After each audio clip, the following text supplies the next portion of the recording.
जय राधे जय कृष्ण जय वृंदावन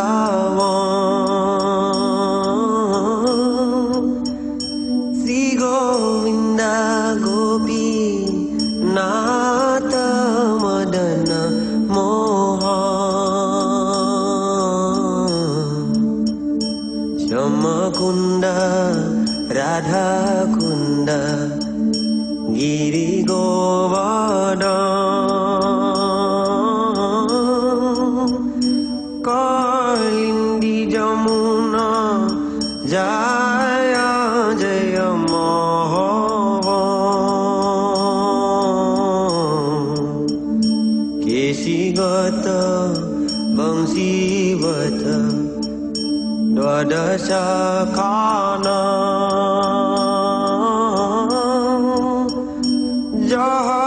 सब लीला कइलो नंद नंद श्री नंद जसोदा जय जय गोपाल श्री राम दी जय जय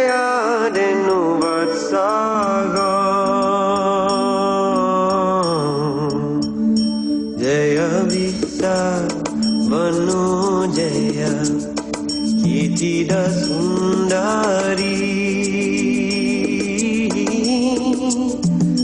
जय पूर्णमसी जय अभिरनगरी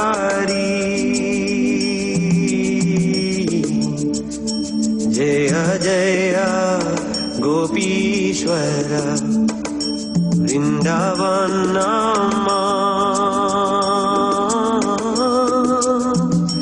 जय जय कृष्ण साका बतुरी जरा जय राम गत जय रोहिणी नंदा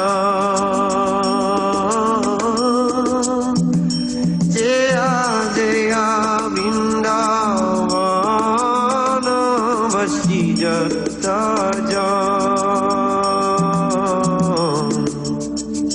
जय दीज पत्नी जय वृंदावन नग कंजा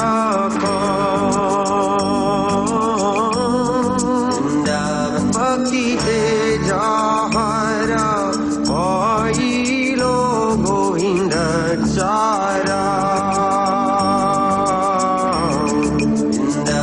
धीर समंडल जय जय राधा श्याम जय जय रस लीला सर्वमनोरा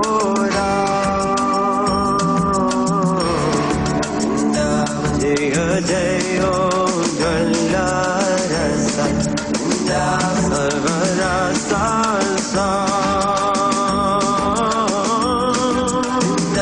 पारकीय भवे जा व्रजते राजा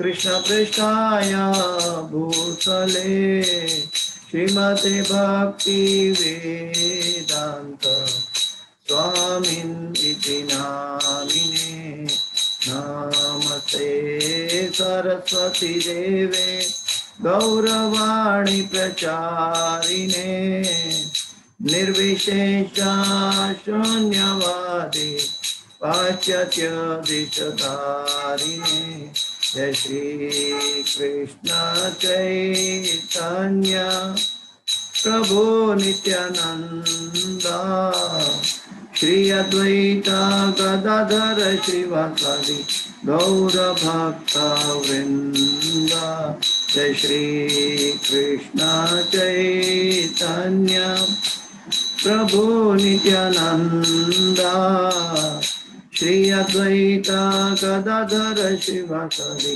गौर भक्ता वृंदा जय श्री कृष्ण चैतन्य प्रभु नित्यानंदा श्री अद्वैता गदाधर श्रीवासादि गौर भक्ता वृंदा हरे Krishna Krishna Krishna Hare Hare Hare Ram Ram Ram Hare Hare Hare Krishna Krishna Krishna Hare Hare Hare Ram Ram Ram Hare Hare Hare Krishna Krishna Krishna Hare Hare Hare Ram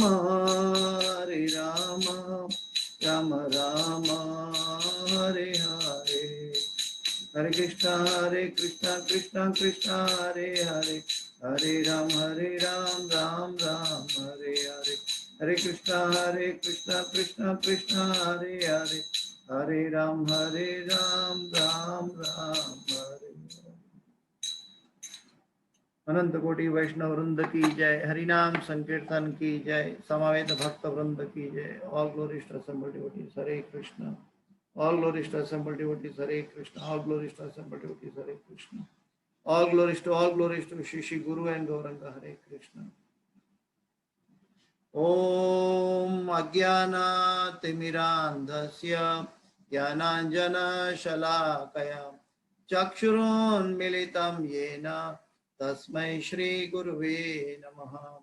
Shri Chaitanya Manobhishtam Sthapitam Yena Bhutale स्वयं रूप गदा मह्यम ददाति स्वपदान्तिकं वन्देऽहं श्री गुरु श्रीयुतापदकमलं श्री गुरु वैष्णवांश्च श्री रूपं साग्रजातं सगणा रघुनाथान्वितं तं सजीवं साद्वैतं सावधूतं परिजन सहितं कृष्ण चैतन्य देवं श्री राधा कृष्ण पादां सगणा ललिता श्री विशाखान्वितांश्च हे कृष्ण करुणा सिंधो दीनबंधो जगत्पते गोपेश गोपिका कांत राधा कांत नमोस्तुते तप्त कांचन गौरांगी राधे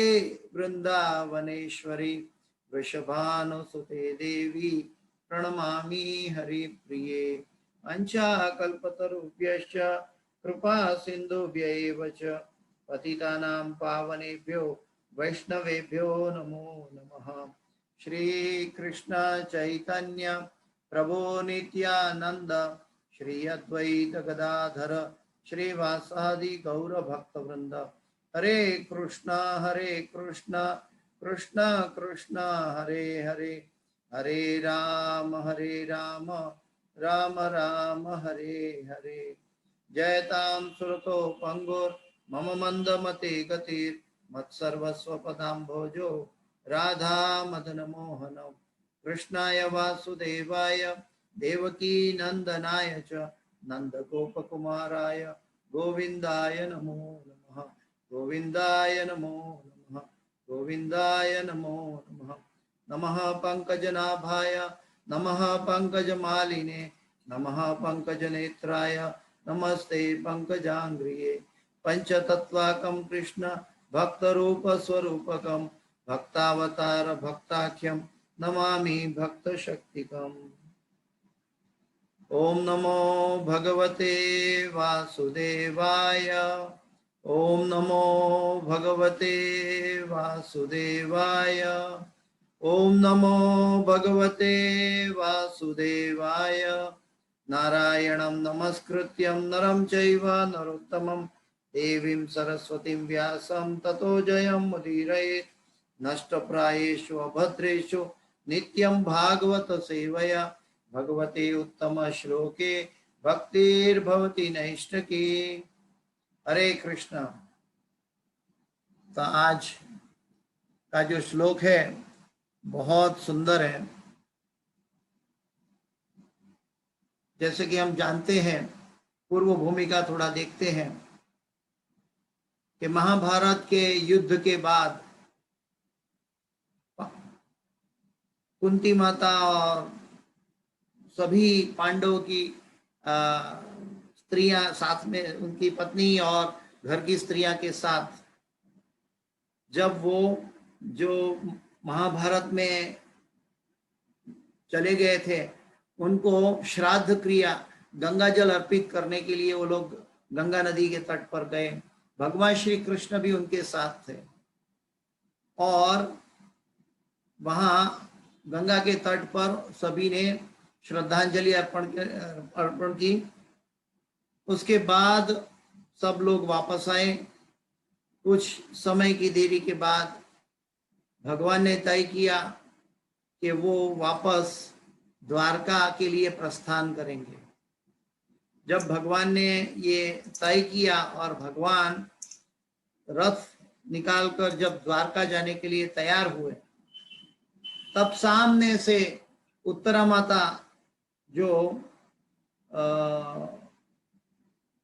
परीक्षित महाराज की मदर थी, वो दौड़ के भगवान को, रथ को रोकने के लिए सामने से दौड़ के आ रही है और वो कह रही है, पाहि पाहि महायोगिन देव देव जगतपते नान्यं ता भयं पश्ये यत्र मृत्यु परस्परम अन्यथा शरणं नास्ति त्वमेव शरणं मम तस्मात् कारुण्य भावेन रक्ष रक्षा जनार्दन। तो उत्तरा माता प्रार्थना कर रही है कि जो द्रोणाचार्य पुत्र अश्वत्थामा ने ब्रह्मास्त्र भेजा था, वो ब्रह्मास्त्र से रक्षण करने के लिए, क्योंकि पांडवों की डायनेस्टी की आखिरी निशानी जो उत्तरा माता के गर्भ में थी, परीक्षित महाराज, तो उनका रक्षण के लिए वो भगवान के पास रक्षण मांगने गई। और भगवान ने देखा पांचों पांडवों ने अपने हथियार तैयार किए रोकने के लिए, लेकिन जब भगवान ने तय किया कि ये मेरा सुदर्शन चक्र से ही रोक पाएंगे, तो भगवान ने सुदर्शन चक्र से उत्तरा माता के गर्भ की परीक्षित महाराज की पूरी तरह रक्षा की। और परीक्षित महाराज जो कि उत्तरा माता के गर्भ में थे, वो देख रहे थे कि भगवान मेरी रक्षा कर रहे हैं। और परीक्षित महाराज, वो परीक्षित महाराज जिनके द्वारा आज हमें श्रीमद् भागवत प्राप्त हुआ है। तो उस समय जब भगवान द्वारका के लिए प्रयाण कर रहे थे, तब कुंती माता भी दौड़कर आई और कुंती माता ने प्रार्थना की। तो आज का जो ये चैप्टर चल रहा है, श्रीमद् भागवत का पहला स्कंद का 8वां चैप्टर, वो महारानी कुंती द्वारा प्रार्थना तथा परीक्षित की रक्षा के ऊपर है। और आज उसके अंदर हम एक बहुत उत्तम श्लोक के अंदर प्रवेश करने जा रहे हैं, जो बहुत ही फेमस है और सभी भक्तों के लिए बहुत प्रिय श्लोक है। तो आइए हम पढ़ते हैं। 1:8:36 पे प्रभु जी ने शेयर किया है। शृण्वन्ति गायन्ति गृह्णन्त्यभीक्षणा स्मरन्ति नन्दन्ति तवेहितं जना तएव पश्यन्त चिरेण तावकं भव प्रवाहो परमं पदाम्बुजम्। शृण्वन्ति गायन्ति गृह्णन्त्यभीक्षणा स्मरन्ति नन्दन्ति तवेहितं जना तयैव पश्यन्त चिरेण तावकं भव प्रवाहो परमं पदाम्बुजम् शृण्वन्ति गायन्ति गृह्णन्त्य भीक्षण स्मरन्ति नन्दन्ति तवेहितं जना तयैव पश्यन्त चिरेण तावकं भव प्रवाहो परमं पदाम्बुजम्। हरे कृष्ण। अनुवाद पे जाते हैं। अनुवाद और तात्पर्य भाई श्री भक्ति वेदांत स्वामी शिला प्रभुपाद महाराज की जय। अनुवाद। कुंती माता भगवान की जो बुआ है, शारीरिक रिश्तों में भगवान की बुआ लगती है, लेकिन कुंती माता बहुत शुद्ध भक्त थी और वो जानती थी कि भगवान श्री कृष्ण पूर्ण पुरुषोत्तम परमेश्वर है। तो कुंती माता भगवान को अभी प्रार्थना कर रही है भगवान के स्वरूप में, हे कृष्ण, आप जो आपके दिव्य कार्यकलापों का निरंतर श्रवण कीर्तन तथा स्मरण करते हैं या दूसरों को ऐसा करते देखकर हर्षित होते हैं, वे निश्चय ही आपके उन चरण कमलों का दर्शन करते हैं जो जन्म मृत्यु के पुनरागम को रोकने वाले हैं। अनुवाद मैं फिर से पढ़ता हूँ। बहुत सुंदर अनुवाद है और भक्तों के लिए बहुत आनंदप्रद बात है जो कुंती माता भगवान को कह रही है, उसके बारे में हम सुन रहे हैं।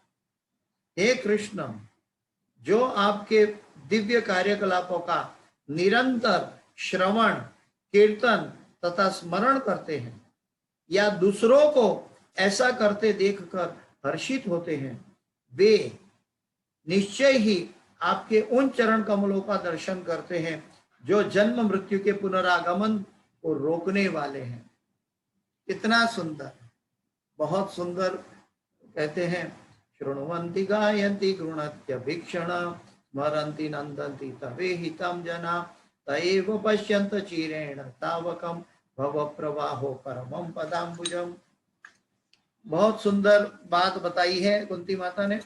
और अभी तात्पर्य में जाते हैं। तात्पर्य के साथ हम डिस्कस करते करते जाएंगे।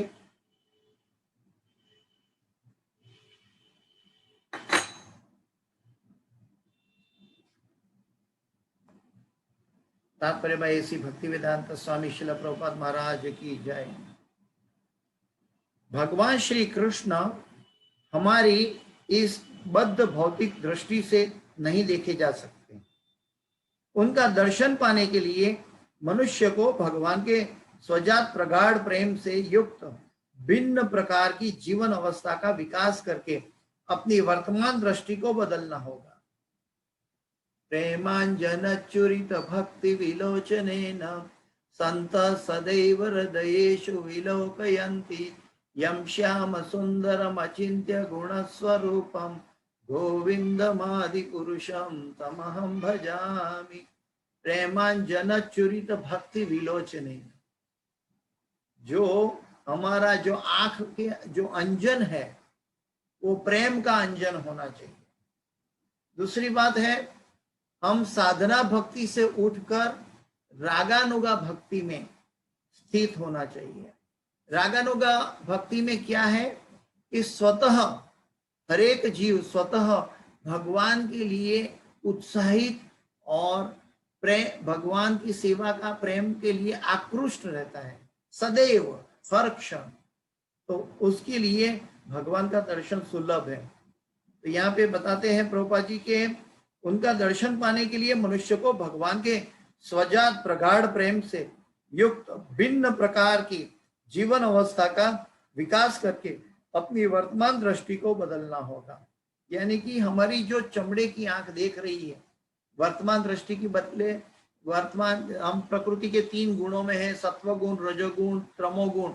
ये तीनों गुण के विषय में मिक्स मन की अवस्था है और ये मन का जो रिफ्लेक्शन जो आंखों से देखता है वो मन के अंदर उसका रिफ्लेक्शन होता है और वो मन उसके बारे में एनालिसिस करता है कि वो क्या देख रहा है। लेकिन जब प्रकृति के 3 गुणों के अंतर्गत मन देख रहा है तो वो शुद्धता भगवान का चरणार्थ पदाम्बुजम नहीं देख सकता। उनके लिए उनको गुणातीत या निर्गुण बनना चाहिए और वो निर्गुण भगवान की भक्ति और भक्तों के संग में हो सकता है और प्रेम से रागानुगा भक्ति में हो सकता है, उत्साह निश्चयात धैर्यात तत्त कर्म प्रवर्तना। उत्साह के साथ हम जो व्यक्ति भगवान की भक्ति करता है, या तो जो उत्साह के साथ भगवान की भक्ति करता है उसको देखकर जो व्यक्ति बहुत प्रसन्न रहता है, ये दोनों के लिए कुंती माता बता रही है। यानी कि जैसे कि हमारे ग्रुप में हिज ग्रेस बाल गोपाल प्रभु जी है, बहुत उत्साहित होके सभी भक्तों को जोड़ रहे हैं भागवत के कक्षा में और भक्ति की यात्रा में।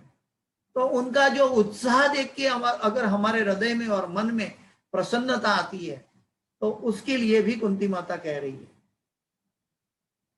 जब श्री कृष्ण इस धराधाम में सशरीर विद्यमान थे तो सभी लोग उन्हें पूर्ण पुरुषोत्तम भगवान के रूप में नहीं देख सके, सभी लोग नहीं देख सके। दुर्योधन, दुशासन, कोई नहीं देख पाया कि ये भगवान पूर्ण पुरुषोत्तम परमेश्वर है। अरे दुर्योधन को भगवान ने विश्व रूप दिखाया था जब शांति प्रस्ताव लेकर गए थे, तब भी दुर्योधन नहीं समझ पाया कि मैं पूर्ण पुरुषोत्तम परमेश्वर है मेरे सामने।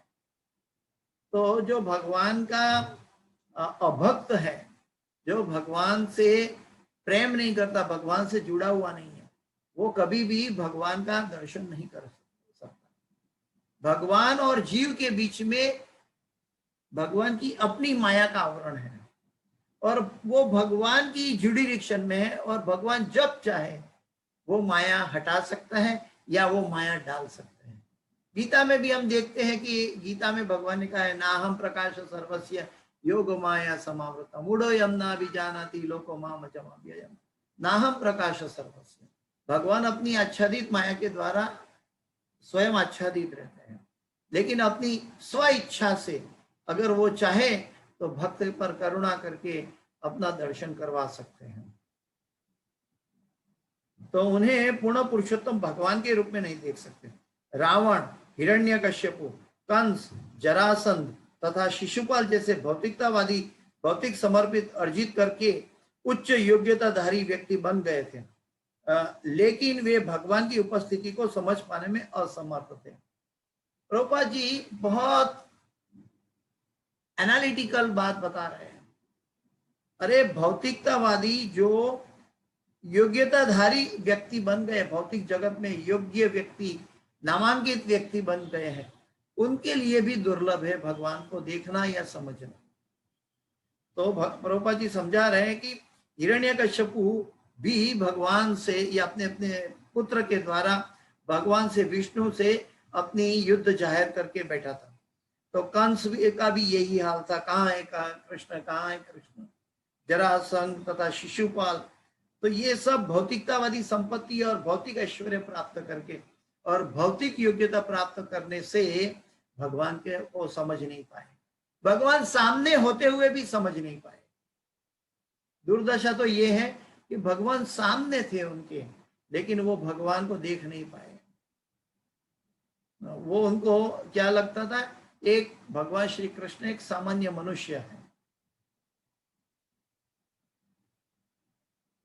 लेकिन वे भगवान की उपस्थिति को समझ पाने में असमर्थ थे।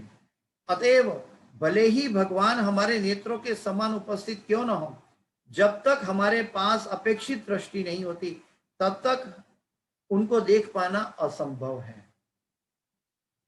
तब तक उनको देख पाना असंभव है। भगवान की कृपा चाहिए, भगवान की अनुकंपा चाहिए कि भगवान की इच्छा होती है, भगवान स्वयं, भगवान की क्या बोलते हैं कि भगवान को लगता है कि ये जीव पर अनुकंपा करनी है, तो भगवान अपनी स्वमाया से का पर्दा हटाकर कृपा करते हैं।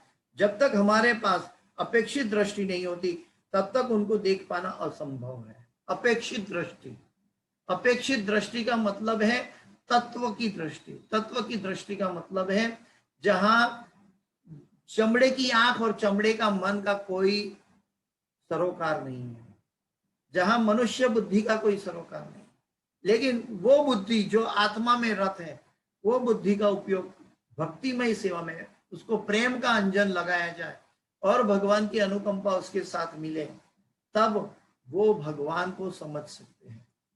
भगवान के भक्त भगवान को हर क्षण समझते हैं, हर क्षण भगवान की कृपा का अनुभव करते हैं। और वो हर क्षण क्योंकि भगवान की कृपा का अनुभव करते हैं, इसलिए उनको हर जगह हर व्यक्ति में भगवान दिखाई देते हैं। और जब हर व्यक्ति में भगवान दिखाई देते हैं तो उनके लिए भगवान साक्षात सदैव उनके साथ विद्यमान रहते हैं। यह अपेक्षित योग्यता एकमात्र भक्तिमय सेवा द्वारा उत्पन्न होती है। यह अपेक्षित योग्यता एकमात्र भक्तिमय सेवा द्वारा उत्पन्न होती है।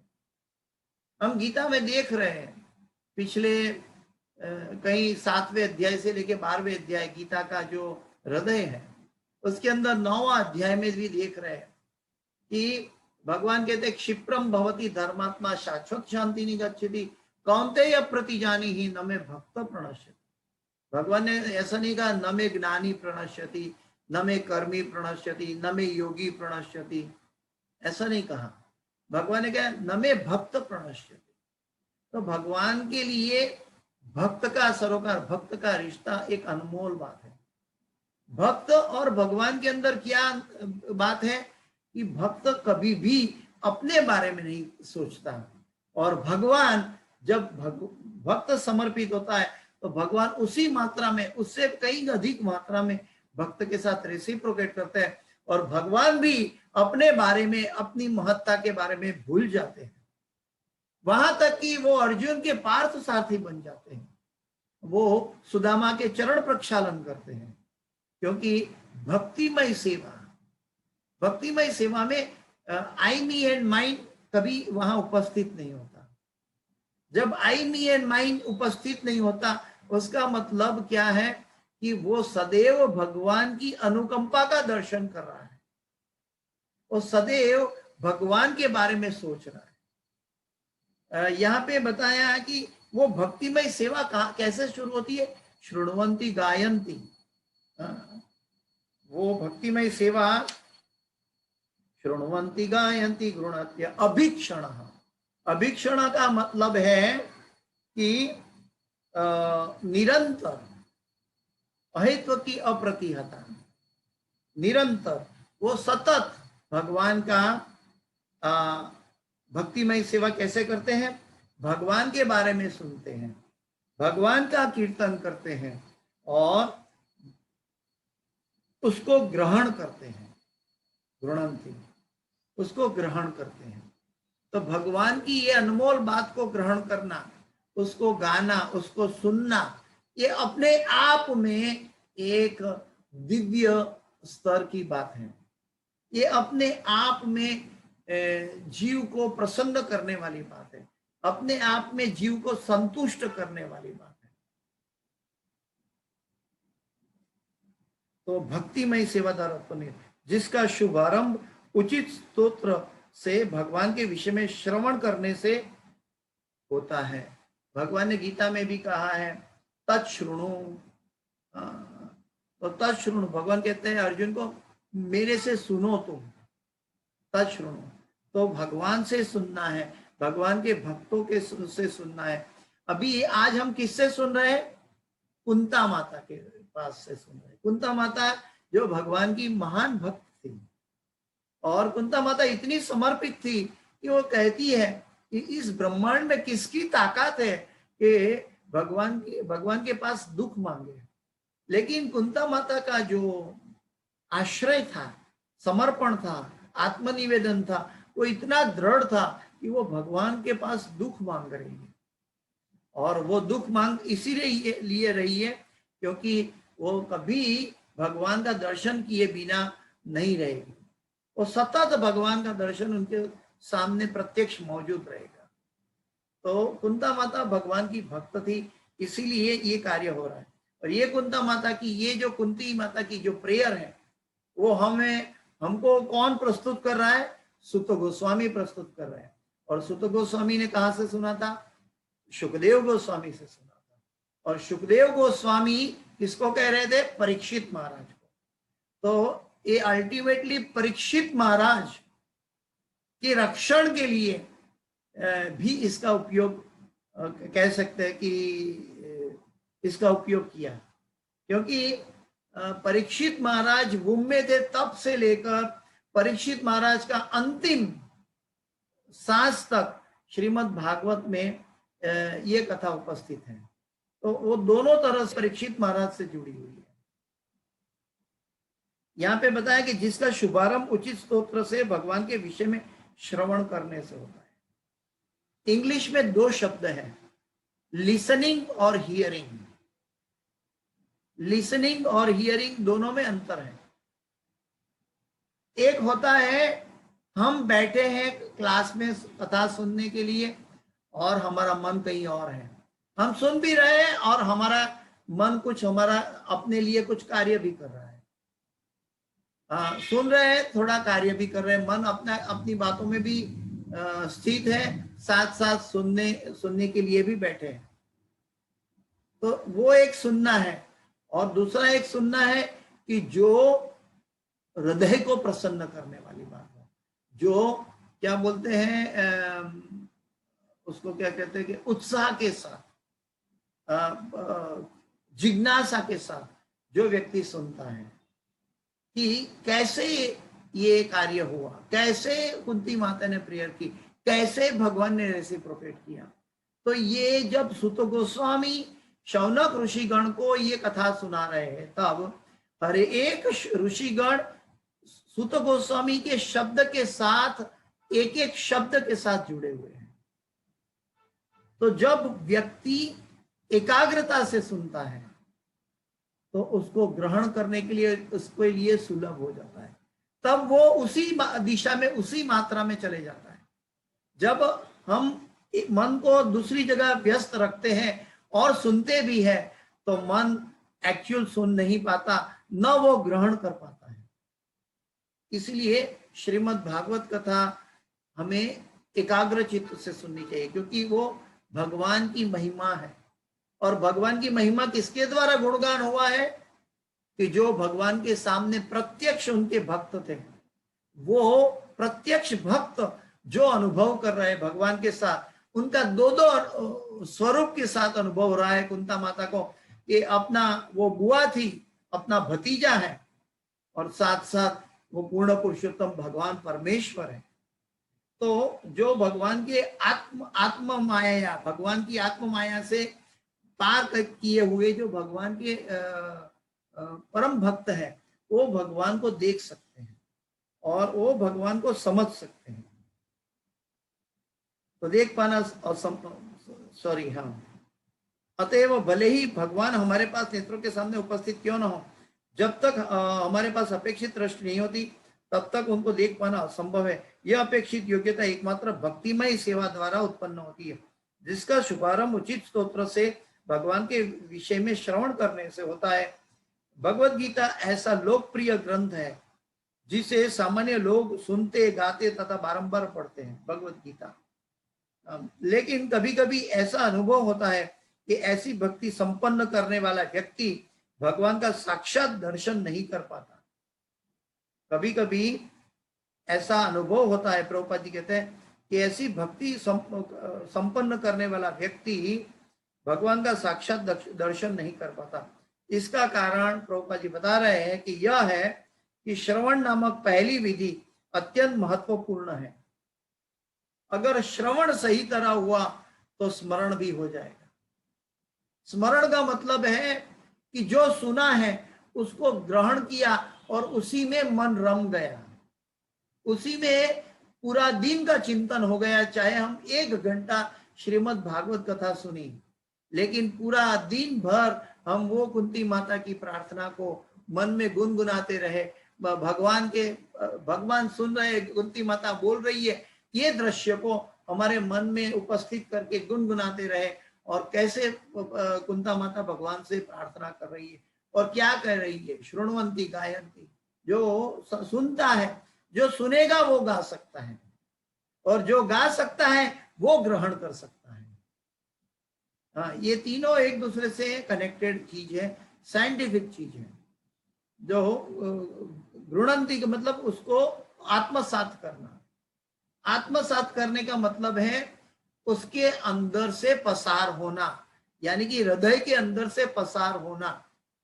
उसको पसार तब हो सकता है जब मन उसमें रम जाता है। इसका कारण यह है कि श्रवण नामक की पहली विधि अत्यंत महत्वपूर्ण है।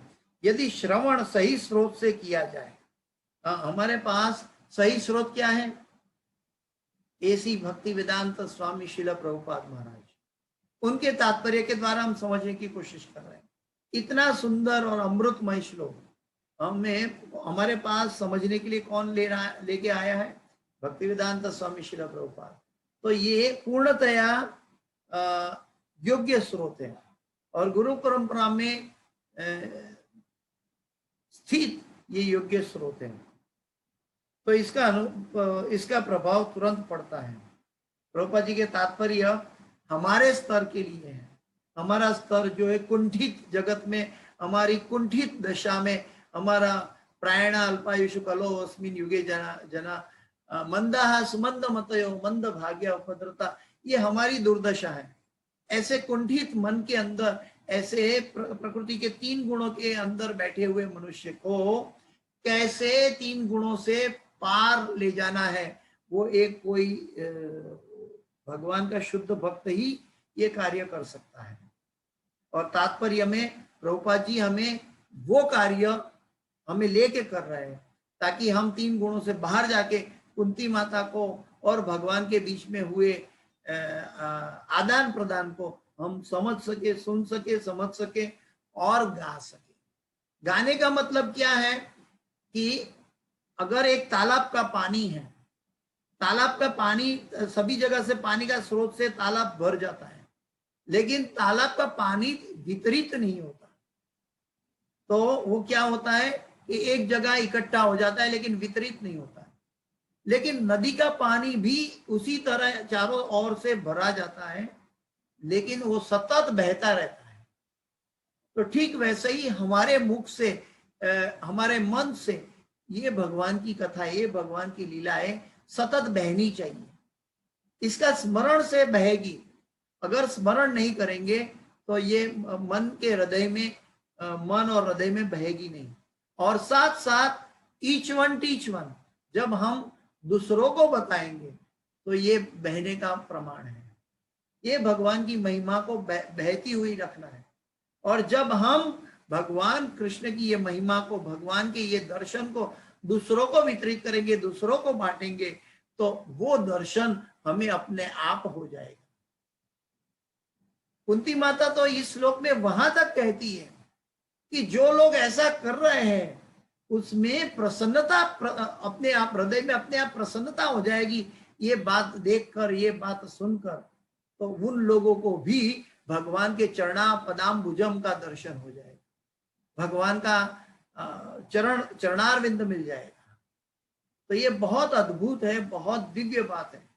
जैसे कि नारद मुनि को पूर्व जन्म में भगवान ने एक क्षण के लिए दर्शन किया, तो वो दर्शन की तीव्रता इतनी बढ़ गई नारद मुनि में कि दूसरे जन्म में वो नारद मुनि बन गए। तो भगवान के चरणाम्बुज का दर्शन करना ये अपने आप में कोई मामूली बात नहीं है। और ये कैसे हो सकता है? भक्तिमय सेवा से। भक्ति किसको कहते हैं? जहां बिल्कुल सेल्फलेस होनी चाहिए। हाँ, बिल्कुल, यानी कि बिल्कुल स्व के लाभ से दूर, बल्कि भगवान की प्रसन्नता के लिए, भगवान की सेवा के लिए होनी चाहिए।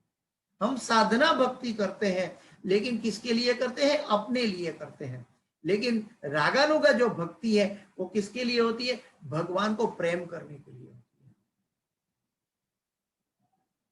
तो यदि श्रवण सही स्रोत से किया जाए तो इसका प्रभाव तुरंत पड़ता है। सामान्यतया लोग अनधिकृत व्यक्तियों से श्रवण करते हैं। ऐसे अनधिकृत व्यक्ति शैक्षणिक योग्यताओं में भले ही प्रकांड विद्वान हो, किंतु उनके द्वारा भक्ति के सिद्धांतों का पालन न किए जाने के कारण उनसे श्रवण करना केवल समय का अपव्यय ही होगा। जब तक हम गुरु परंपरा में स्थित नहीं है, जब तक हम वो गुरु के आदेशों में अपने आप को समर्पित नहीं किया है, जब तक गुरुमुख पद्म वाक्य चित्ते ते कोरिया ऐक्य, ये बात में हम स्थित नहीं है, तब तक हम ये वितरित नहीं कर सकते।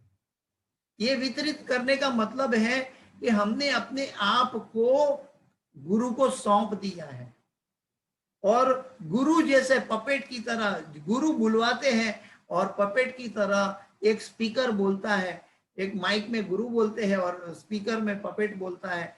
ठीक वैसे ही भगवान की प्रणालिका में जो व्यक्ति है वो अधिकृत हो सकता है, लेकिन उसका भी मापदंड होता है। इसीलिए प्रभुपाद जी के तात्पर्य वो अनमोल होते हैं। प्रभुपाद जी ने एक बार अपने भक्तों को कहा था, प्रभुपाद जी तो दिव्य स्तर पे है, लेकिन प्रभुपाद जी ने जो एक बात कही थी शायद वो मेरे लिए लागू है यहाँ पे।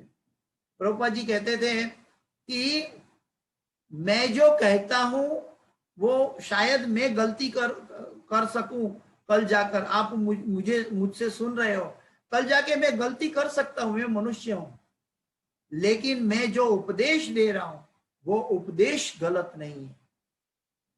ठीक वैसे ही ये बात पे हम ये कह सकते हैं कि मैं भी एक मनुष्य, तुच्छ मनुष्य हूं, बहुत गिरा हुआ मनुष्य हूं, लेकिन क्योंकि वो प्रभुपाद जी के तात्पर्य को एज इट इज बता रहे हैं, वो उपदेश प्रभुपाद जी का है, वो गलत नहीं है। उनके द्वारा भक्ति के सिद्धांतों का पालन न किए जाने के कारण उनसे श्रवण करना केवल समय का अपव्यय ही होगा। कभी कभी मूल पाठ की व्याख्या कलात्मक ढंग से इसी तरह की जाती है जिससे वे अपना खुद का हेतु सिद्ध कर सके।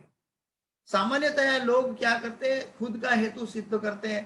कभी कभी ये कथा के पीछे धन का इच्छा रखते हैं, अपने नाम का इच्छा रखते हैं, कभी कभी अपनी प्रतिष्ठा की बात करते हैं। तो ये सब अपना जो स्व का हेतु पीछे छुपा हुआ है, वो कितनी भी बड़ी भक्ति की बात कर ले, लेकिन स्व का हेतु पीछे छुपा हुआ है तो वो कुछ काम नहीं करेगी।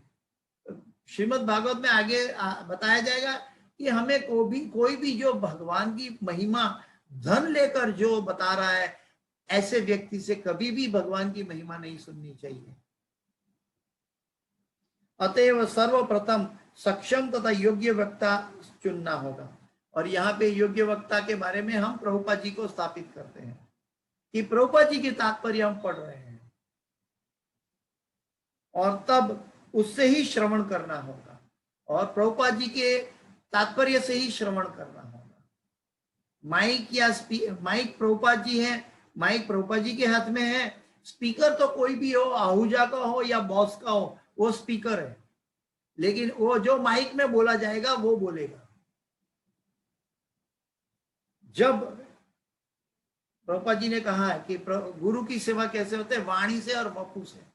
अभी प्रभुपाद जी वपु में उपस्थित नहीं है, तो प्रभुपाद जी की वाणी से हम सेवा कर रहे हैं। जब श्रवण विधि पूर्ण तथा पक्की हो जाती है तो अन्य विधियां स्वतः ही पूरी हो जाती है। जब श्रवण विधि पूर्ण तथा पक्की हो जाती है तो अन्य विधियां स्वतः ही पूरी हो जाती है। इसका मतलब क्या है, जो वक्ता है वो जितना शुद्ध होगा उतना श्रोतागण पर असर होगा। वक्ता के अंदर भक्ति की तीव्रता होगी और अपने आप में purity is a force, Prabhupada ji ने बताया। तो प्योरिटी इज ए फोर्स, तो वो प्योरिटी अगर वक्ता के अंदर है तो उसी मात्रा में श्रोता के हृदय के वो पंचर करके, मतलब श्रोता के हृदय को पियर्स करके वो हरि कथा पहुंचा सकता है। तो सबसे पहली बात है कि वक्ता के अंदर प्योरिटी होनी चाहिए।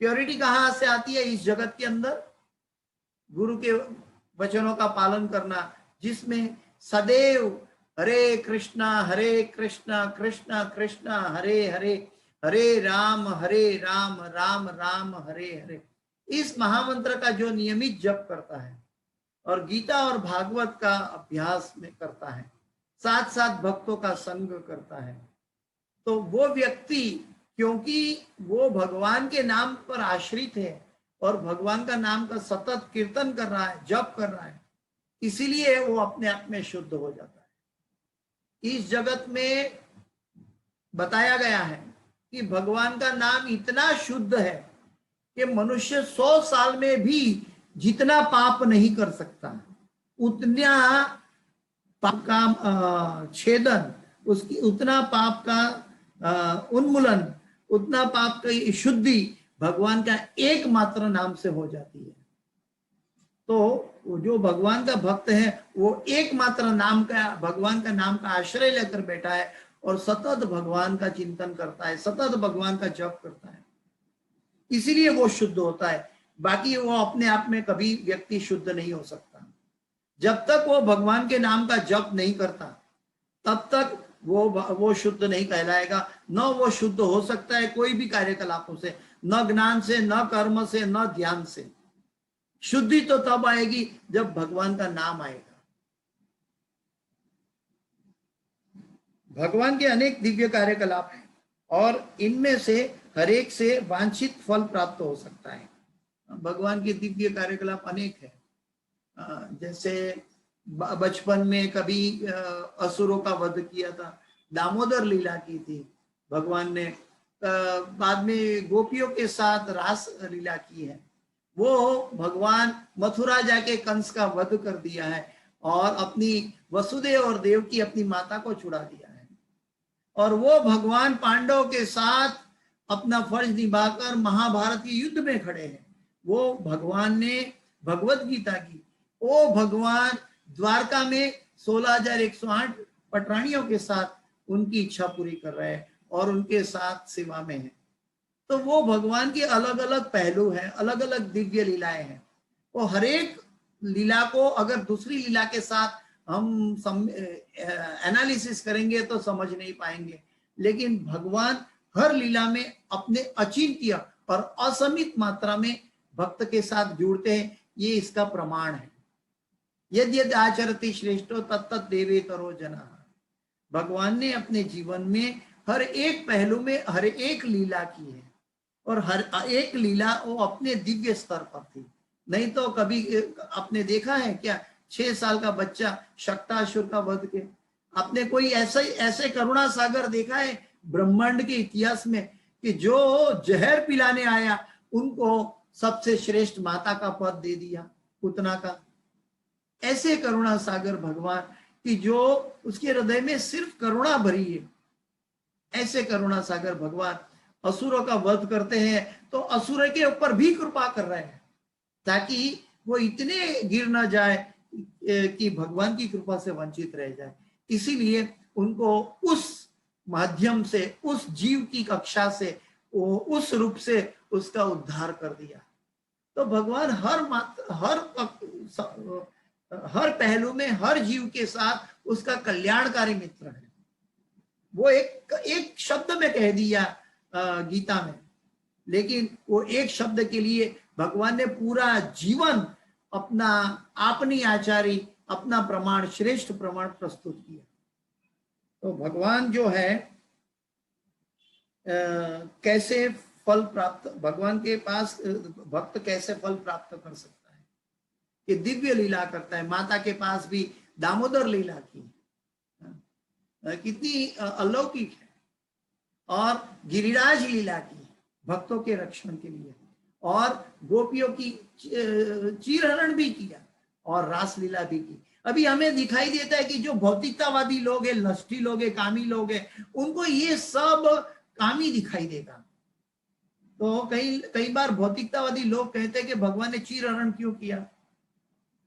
वो कभी ऐसा प्रश्न नहीं करते कि भगवान ने गोवर्धन क्यों उठाया, क्योंकि वो गोवर्धन नहीं उठा सकते, लेकिन वो अपने काम को प्रमाण देने के लिए ऐसे भगवान पर इल्जाम लगाते हैं।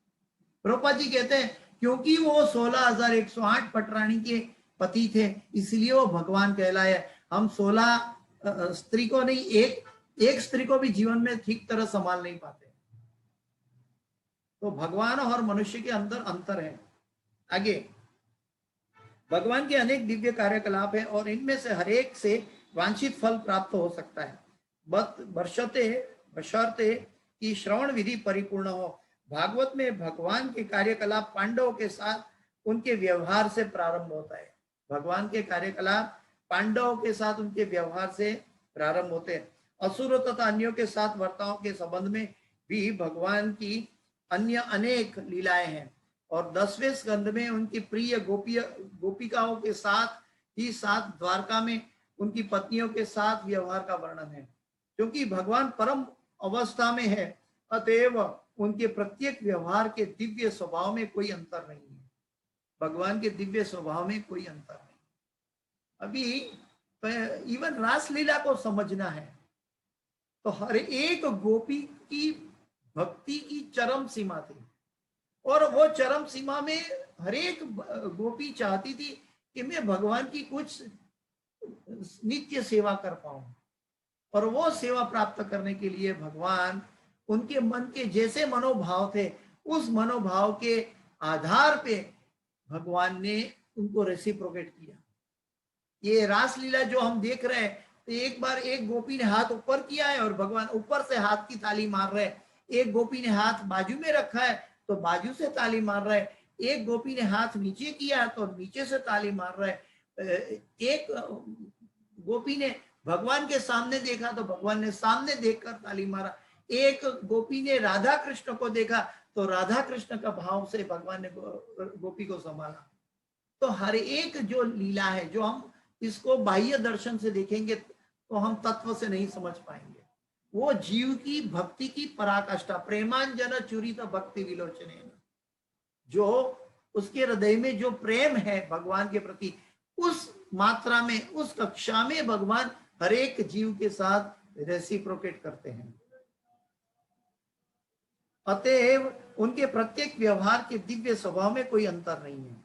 लेकिन कभी कभी लोग अनधिकृत श्रवण करते समय गोपियों के साथ भगवान के व्यवहार क्रीड़ाओं में अधिक रुचि लेते हैं। ऐसी मनोवृत्ति श्रोता के कामुक विचारों की सूचक है। अतएव भगवान की क्रीड़ाओं का प्रामाणिक वक्ता कभी भी ऐसी बात सुनने में उलझता नहीं। मुझे याद है हिज होलीनेस राधा रमन महाराज जब हम ब्रज 84 कोस परिक्रमा में गए थे, 2010 की बात है, जब ब्रजमंडल परिक्रमा में हम लोग गए थे और सभी लोग परिक्रमा करते करते करते लास्ट में हम क्या बोलते हैं कि राम घाट से होकर हम सीधा चीर घाट तक पहुंचे। यात्रा राम घाट से निकलकर फिर चीर घाट, यमुना किनारे चलती हुई चीर घाट पर पहुंची। और चीर घाट पे इस होलीनेस राधा रमन महाराज ने भगवान की गोपियों की चीरहरण लीला के बारे में शाम को क्लास लिया था। वो क्लास इतना दिव्य था, अपने आप में इतना दिव्य था। भक्त लोग चल कर आए थे, भक्त के अंदर, भक्तों के हृदय में वो भक्ति की परिपक्वता थी, क्योंकि वो भगवान के लिए चल रहे थे, दामोदर महीना में चल रहे थे और भगवान से प्रेम करते थे, इसलिए चल रहे थे। ऐसी परिपक्वता में वो दिव्य स्थान पर वो दिव्य महाराज के द्वारा जो कथा सुनाई गई, तो वो कथा में महाराज ने इतना सुंदर दर्शन दिलवाया कि कैसे चीरहरण लीला हुई। अभी हम यहाँ इसका डिस्कस नहीं करेंगे, वो अपने आप में अलग सब्जेक्ट है, लेकिन वो इतना दिव्य था कि हमें आंख में आंसू आ रहे थे कि भगवान भक्तों के लिए क्या क्या नहीं करते, कि भक्तों के अंदर जो जो ऑब्स्टिकल है, भगवान के साथ भगवान की सेवा करने के लिए जो जो ऑब्स्टिकल है जीवों के साथ, वो हर एक ऑब्स्टिकल भगवान दूर करते हैं। और भगवान जीवों पर करुणा करते हैं, इसका हम भौतिक दृष्टि को कभी भी समझ नहीं पाएंगे।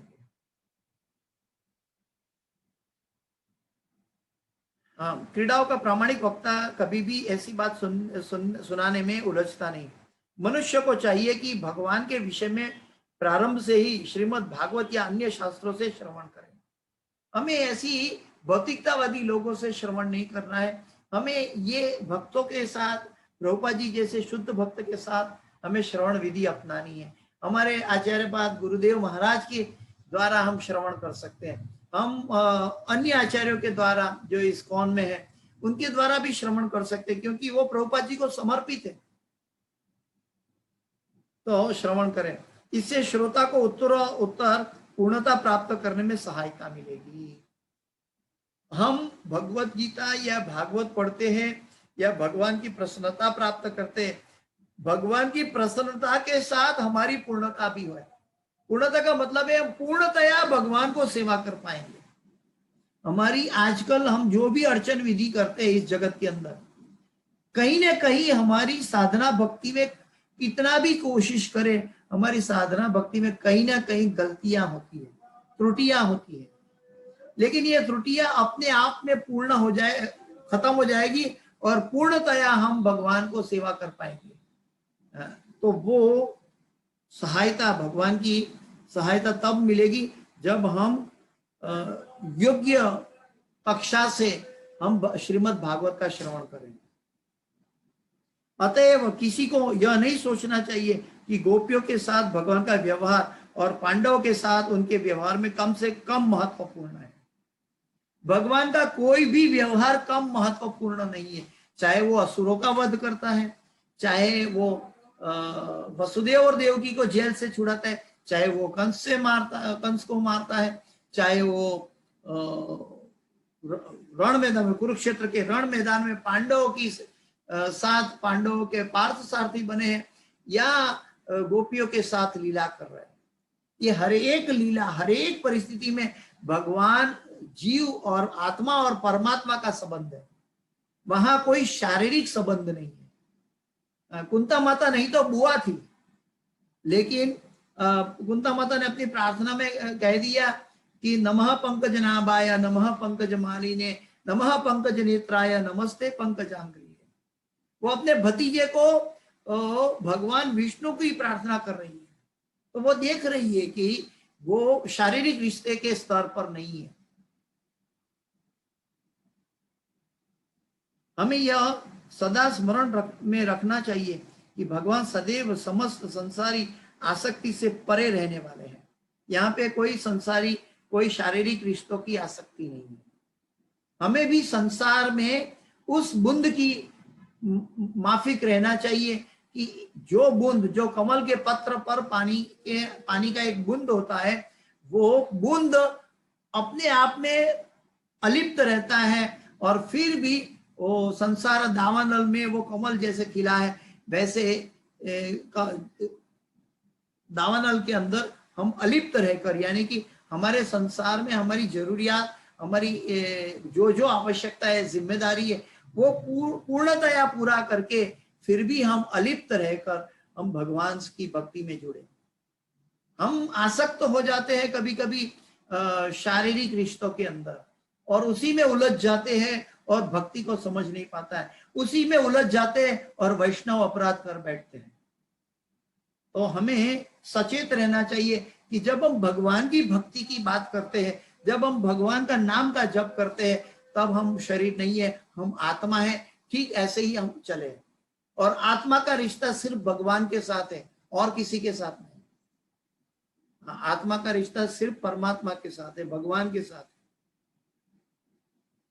उपयुक्त समस्त आचरणों में वे ही नायक है, भगवान ही नायक है, और उनके विषय में या उनके भक्तों या उनके प्रति योद्धाओं के विषय में श्रवण करना आध्यात्मिक जीवन के लिए अनुकूल है। आध्यात्मिक जीवन के लिए वो अनुकूल है क्या? कि भगवान और भगवान के भक्त के बारे में सुने। आज हम कुंती माता के बारे में, उत्तरा माता के बारे में सुन रहे हैं इस कक्षा, इस श्रीमद् भागवत के अध्याय के अंदर। तो ये पूरा भागवत अलग अलग भक्तों का चरित्र है, अलग अलग भक्तों की प्रार्थनाएं हैं। और प्रार्थना क्या है? वो भक्तों की परिपक्वता थी और वो परिपक्वता के हृदय से निकली हुई एक प्रार्थना है। तो वो अपने आप में प्रार्थना भी परिपक्व है। हम कभी कभी प्रार्थनाएं करते हैं तो सकाम प्रार्थनाएं करते हैं संसार में, तो वो भगवान तक नहीं पहुंचती, न भगवान को प्रसन्न देने वाली प्रार्थना है। प्रार्थना का मतलब है जिसमें हमारा कोई भी श्रेय न हो। आज कुंती माता भगवान को रोक रही है कि प्रभु आप द्वारका जाओगे, जब दुख में आप हमारे साथ थे और अभी अभी सुख का समय आया है और आप हमें छोड़कर चले जा रहे हो, तो ऐसा सुख हमें नहीं चाहिए। इससे अच्छा है कि हमें बार बार दुख मिले ताकि आप हमसे बिछड़े नहीं। तो ये चीज भगवान के भक्त कह सकता है। तो सुख और दुख से कोई लेना देना नहीं है, वो सुख दुख से पर होते हैं। गीता में भी भगवान कहते हैं कि हमें सुख और दुख से पर होना चाहिए। मात्रा स्पर्शास्तु कौन्तेय शीतोष्ण सुख दुखदा आगमा पाइनो नित्यम ताम तितिक्षस्व भारत, उसको सहन करना सीखो। तो यहाँ पे कुंती माता भगवान को प्रार्थना कर रही है कि कृपा करके हमें दुख दीजिए ताकि आप हमसे बिछड़े नहीं। श्रवण करना आध्यात्मिक जीवन के लिए अनुकूल है। ऐसा कहा जाता है कि सारे वेद पुराण इत्यादि भगवान से हमारे विसरे हुए संबंधों को पुनर्जीवित करने के लिए है। इन सभी शास्त्रों का सुनना आवश्यक है। जब तक हम भगवान से अपना रिश्ता नहीं जोड़ेंगे, संबंध स्थापित नहीं करेंगे, अगर संबंध नहीं है तो अभिधेय कैसे होगा, और अभिधेय नहीं है तो प्रयोजन की तो बात ही दूर रहेगी। तो वो गुरुजन है, वो प्रभुपाद जी है कि जो हमें संबंध स्थापित करने में मदद किया।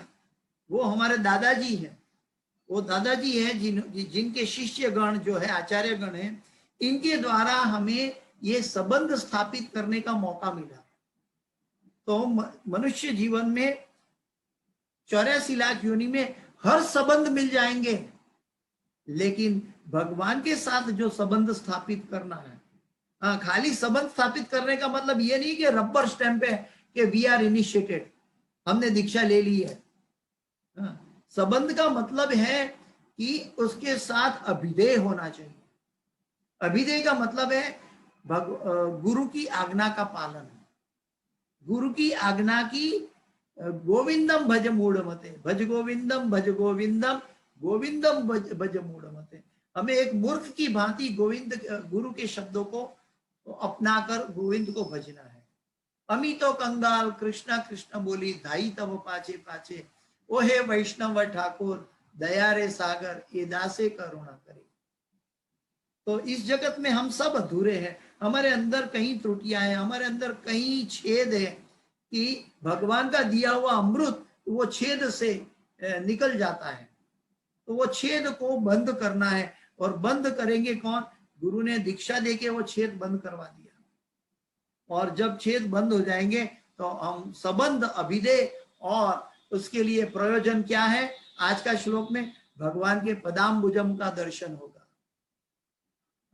अगर हम प्रभुपाद जी के तात्पर्य के आधार पर हम भगवान की प्रेममय भक्ति करेंगे, करना सीखेंगे, हम कुंती माता के हृदय को समझने की कोशिश करेंगे, तो हमें भगवान के चरणाम्बुज मिलना ये क्या बोलते हैं, गारंटेड है। उतना ही नहीं, जो जो कुंती माता तो वहां तक कह रही है, जो जो ये भक्त ऐसे भक्तगण कर रहे हैं, उसमें जिसको प्रसन्नता हो रही है वो व्यक्ति को भी भगवान का चरणाम्बुज का दर्शन होगा। मैं अनुवाद फिर से एक बार पढ़ना चाहूंगा, बहुत दिव्य है। हे कृष्ण, जो आपके दिव्य कार्यकलापों का निरंतर श्रवण कीर्तन तथा स्मरण करते हैं या दूसरों को ऐसा करते देखकर हर्षित होते हैं, वे निश्चय ही आपके उन चरण कमलों का दर्शन करते हैं जो जन्म मृत्यु के पुनरागमन को रोकने वाले हैं। और क्या चाहिए? तो ये श्रीमद् भागवत हमें सुबह सुबह गुरु परंपरा के साथ हमें मिला है, और ये अमृत पान हम कर रहे हैं। ये अमृत पान का अनुभव सामान्य कर्मी लोग नहीं समझ सकते। ये सोचते हैं कि हम भगवत गीता की शायद जबरदस्ती एक क्लास में बैठे, या तो क्लास सुनने के लिए एक हमें पाबंद किया गया है। ऐसा नहीं। समावेत भक्त वृंद की जय। वो भक्त वृंद कौन है? आकृष्ट भक्त वृंद कौन है? कि जो भागवत से प्रेम करते हैं, वो जो श्रीमद् भागवत यानी भगवान श्री कृष्ण से प्रेम करते हैं। तो ऐसे श्रोतागणों के चरणों में बारंबार नमस्कार करते हुए श्रीमद् भागवत की इस कक्षा को मैं यहाँ विराम देता हूँ। इस कक्षा की कोई भी सुकृति है, मैं अपने गुरु महाराज हिज होलीनेस जय पताका स्वामी आचार्यपाद गुरुदेव महाराज को समर्पित करता हूँ। और इस क्लास में कोई भी त्रुटि या क्षति रह गई है, कृपया मुझे क्षमा करें। वाञ्छाकल्पतरुभ्यश्च कृपा सिन्धुभ्येव च पतितानां पावनेभ्यो वैष्णवेभ्यो नमो नमः। अनंत कोटि वैष्णव वृंद की जय, समवेत भक्त वृंद की जय।